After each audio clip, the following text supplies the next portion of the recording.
ماہرین صحت نے خبردار کیا ہے کہ جو بچے گھنٹوں اپنے فون، گیمنگ کنسول یا ٹی وی کی اسکرین سے چپکے رہتے ہیں انہیں دل کے دورے یا فالج کا خطرہ زیادہ ہوتا ہے۔ یہ نتائج امریکی صحت سے متعلق جریدے میں شائع ہوئے ہیں جو 1000 سے زائد افراد کے ڈیٹا پر مبنی تھے، جن سے پتہ چلتا ہے کہ بہت زیادہ اسکرین ٹائم کا تعلق بچوں میں high blood pressure, high cholesterol اور انسولین کی مزاحمت جیسے خطرات سے بھی پایا گیا ہے۔ تجزیے سے معلوم ہوا ہے کہ تفریحی مقاصد کے لیے اسکرین کے استعمال میں اضافہ بچوں اور نوجوانوں میں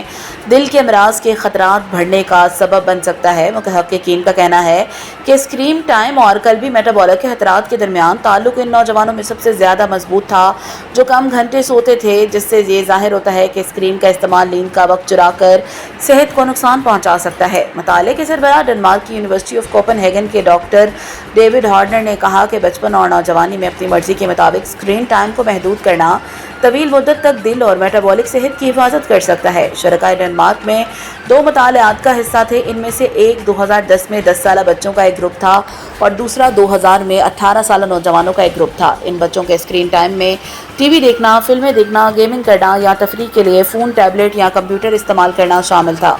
ٹیم نے بچوں کو جنس اور عمر کے لحاظ سے میٹابولک سنڈروم کے متعدد اجزاء، کمر کا سائز، بلڈ پریشر،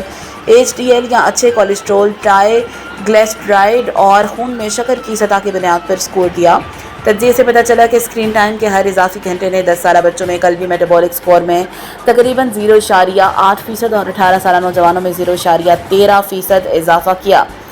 ڈاکٹر ہارنر نے وضاحت کرتے ہوئے کہا، اس کا مطلب ہے کہ ایک بچہ جو دن میں 3 اضافی گھنٹے اسکرین دیکھتا ہے، اس میں اپنے ہم عمروں کے مقابلے میں تقریباً 1/4 سے زیادہ دل کے امراض کا خطرہ ہوگا۔ یہ فی گھنٹہ ایک چھوٹی سی تبدیلی ہے، لیکن جب اسکرین ٹائم جمع ہو کر دن میں 3، 5 یا 6 گھنٹے تک پہنچ جاتا ہے، جیسا کہ ہم نے بہت سے نوجوانوں میں دیکھا ہے، تو یہ بہت زیادہ ہو جاتا ہے۔ محققین نے یہ بھی پایا کہ نیند کا کم دورانیہ اور دیر سے سونا دونوں نے اسکرین ٹائم اور قلبی میٹابولک خطرے کے درمیان تعلق کو شدید کر دیا ہے۔ کم نیند لینے والے بچوں اور نوجوانوں میں اتنے ہی اسکرین ٹائم کے ساتھ نمایاں طور پر